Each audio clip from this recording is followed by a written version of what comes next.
নমস্কার বন্ধুরা, আজকে তোমাদের এই ভিডিওতে দেখাবো বাঙালি নিয়ম মেনে কিভাবে বিয়ে হয়। তো আজকে আমার একটা দেওরের বিয়ে, সকাল থেকে সব পর্বটা তোমাদেরকে দেখাবো। প্রথমে হবে গায়ে হলুদ, তারপরে নানিমুখ, তারপরে যে যে নিয়মগুলো রয়েছে সেই নিয়মগুলো তোমাদেরকে দেখাবো।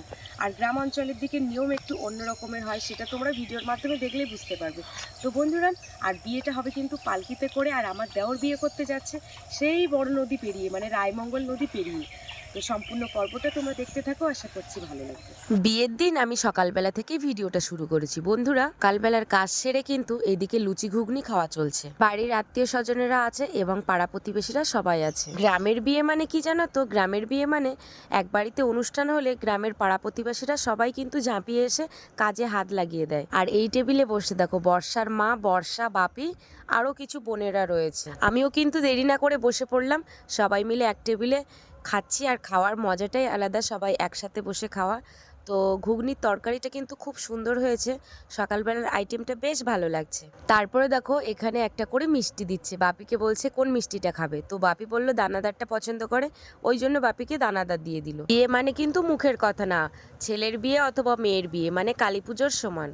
সকালের খাওয়া দাওয়ার পর্ব শেষ করে এখানে সবাই চলে এসেছে। এখানে কিন্তু হলুদ বাটা হচ্ছে। এখন আমার দেওরকে হলুদ মাখানো হবে, তাই এখানে হলুদ বাটা হচ্ছে। আর যারা যারা হলুদ বাটছে সেখানে কিন্তু 5 জন রয়েছে। 3 জন থাকলে খুবই অসুবিধা হয়, কারণ শুভ কাজে 3 জনটা না থাকাই ভালো। এখানে 5 জন রয়েছে, একে অপরের ছুঁয়ে রেখেছে।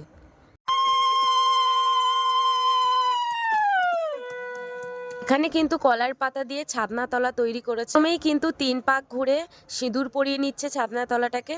5 জন কিন্তু হলুদ বাটার সময় স্পর্শ করেছিল, সেই 5 জনও কিন্তু এই সাথে রয়েছে।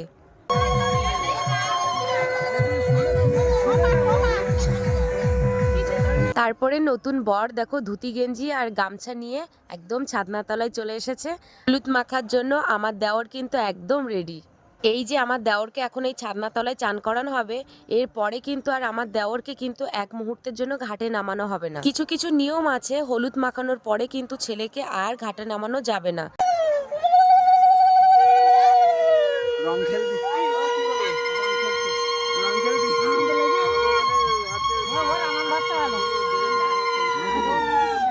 আর হ্যাঁ, যে 5 জন কিন্তু এই কাজ করছে, সাথে কিন্তু বর্ষাও আছে দেখো। তো এই কাজ যারা করবে তারা একমাত্র হবে ঠাম্মা, বৌদি, ননদ, এরাই ছাড়া কিন্তু এই কাজগুলো করতে পারবে না। এই যে ঘরের আয়ার বায়ারের কাজ, তাহলে কিন্তু সবাই করতে পারতো। একটা নিয়ম রয়েছে, আজকে তো বিয়ে করতে যাবে তাই গায়ে হলুদের স্নান এখানে করছে, আর যখন বউ নিয়ে পরের দিন বাড়ি আসবে তখন কিন্তু কড়ি খেলার সময় আর একবার স্নান করতে হবে। তোমাদেরকে আগেই বলেছিলাম যে কালী পুজো, মেয়ের বিয়ে, ছেলের বিয়ে কিন্তু একই রকম নিয়মে হয়। তো এবারে দেখো একটা পিতলের কলসি নিয়ে জল সাপ দিতে এসেছে। তো যে 5 জন ছিল ঠিক সেই 5 জনই কিন্তু এসেছে।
ওই যা হয়েছে ওই পর্যন্ত ঠিক আছে, আর বুড়ুতে হবে না।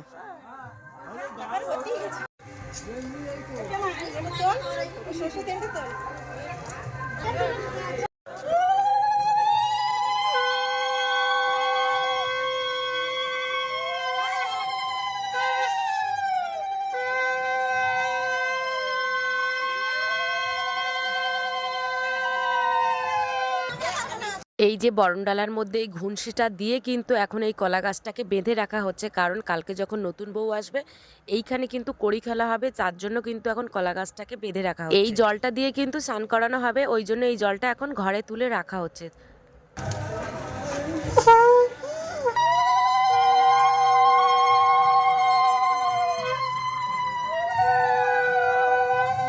এদিকে দেখো নানি মুখ পরানোর জন্য সব গোছগাছ চলছে, আর আমাদের ঠাকুরমশাই কিন্তু চলে এসেছে।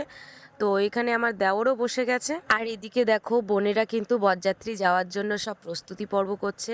এখানে সবাই মেহেন্দি করছে, মেহেন্দি করায় ব্যস্ত। এদিকে দেখো প্যান্ডেলের কাজ চলছে, আর আমার ছোট ছোট ভাইরা কিন্তু খাওয়া দাওয়া করছে হাতে থালা নিয়ে। তো এইদিকে কিন্তু কাকিমারা বৌদিরা যা হয় তো সবাই কিন্তু রান্নার কাজে ব্যস্ত, কারণ দুপুরে খাওয়া দাওয়া করে সবাই বেরোবে। তো গ্রামের পাড়া প্রতিবেশীর লোকজনও রয়েছে, তার জন্য কিন্তু রান্না বান্না হচ্ছে। এখানে দুপুরের মেনুতে রয়েছে চিংড়ি মাছ, কুমড়ো, আলু দিয়ে তরকারি, ডাল রয়েছে। এখানে নানি মুখ পড়ানো চলছে। নানি মুখটা যে বাবাকেই পড়াতে হবে এরকম কোনো মানে নেই, অন্য কেউ পড়াতে পারে, কিন্তু আমার দেওরকে যে কে পড়াচ্ছে আমি ঠিক বুঝতে পারছি না, আমি যদিও চিনি না।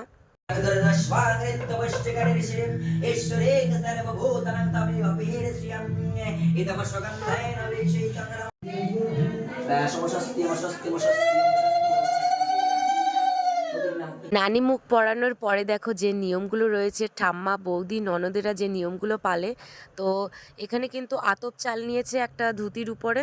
তারপরে দেখো বরণ ডালার সব জিনিসপত্রগুলো নিয়েছে। তো এখানে মাটির পুতুলও রয়েছে। তো এখন এই দড়িটাকে মাথায় দিয়ে পায়ের সাথে কিভাবে তেল দেবে তোমরা দেখবে। তো সেইভাবে আমি ঠিক মানে বলে তোমাদের বোঝাতে পারছি না, তোমরা দেখলে বুঝতে পারবে।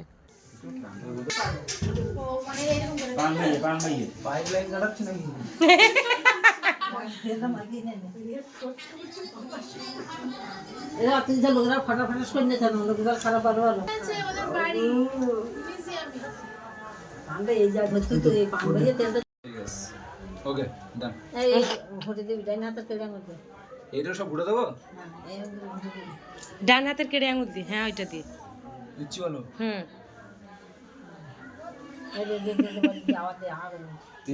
তিনবার করো।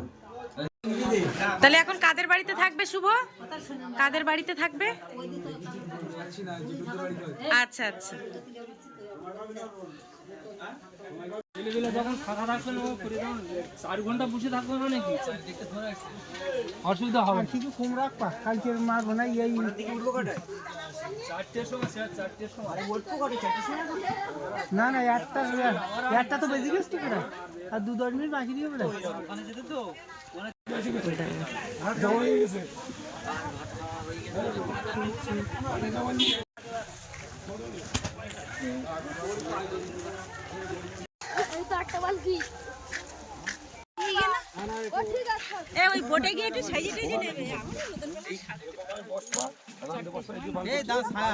এখন বাজে দুপুর 1টা। এখন কিন্তু লগ্ন, বরকে বেরিয়ে যেতে হবে। তো এখানে কিন্তু পালকি টালকিগুলো খুব সুন্দরভাবে সাজানো হয়েছে, তার সাথে কিন্তু ভেতরে সব কিছু দিয়েছে, কাঁথা বালিশ।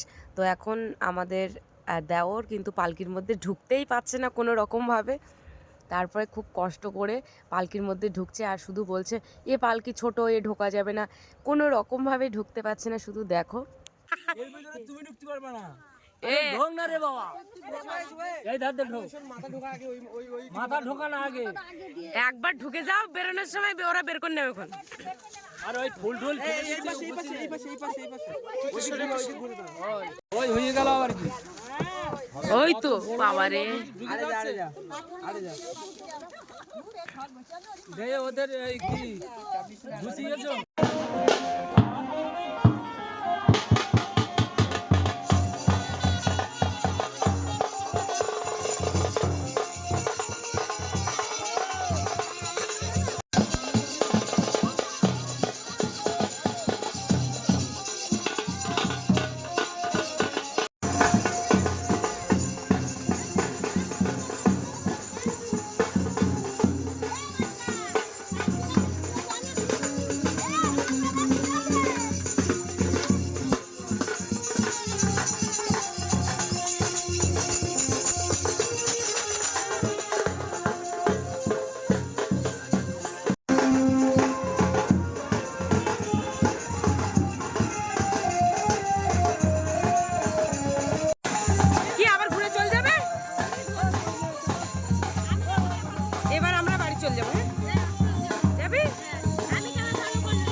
এই ঠাকুর মন্দিরে শুভ কাজে যাওয়ার জন্য প্রণাম করে কিন্তু বেরিয়ে পড়লো। তো বন্ধুরা, আমি কিন্তু বরযাত্রী যাচ্ছি না, আমি থাকছি বাড়িতে। পরের দিন যখন নতুন বউ নিয়ে বাড়িতে আসবে তার পরবর্তী ভিডিওতে আমি কিন্তু পরবর্তী অংশ তোমাদেরকে দেখাবো। আর হ্যাঁ, গ্রামের নিয়ম অনুযায়ী এইভাবেই কিন্তু বিয়ে হয়, সম্পূর্ণটা তোমাদেরকে দেখালাম। তো কেমন লাগলো অবশ্যই কিন্তু কমেন্টের মাধ্যমে জানাবে। আর এই দেখো আমাদের বাড়ির সামনে দিয়েই কিন্তু পালকিতে করে যাচ্ছে। এখন বড় নদী পেরিয়ে এই পালকিতে যাচ্ছে, মানে 3 থেকে 4 ঘন্টা লাগবে শ্বশুর বাড়ি, মানে যেখানে বিয়ে করতে যাচ্ছে। তো বন্ধুরা, আমার বাড়ির সামনে দিয়েই যাচ্ছে, তোমরা দেখে বুঝতে পারছো। আজকে পর্বটা তোমাদের কেমন লাগলো কমেন্টের মাধ্যমে জানাবে। আর ভালো লাগলে লাইক কমেন্ট শেয়ার করবে। আর পরবর্তী পর্ব তোমাদের অবশ্যই দেখাবো, তোমরা সঙ্গে থাকো, সাথে থাকো।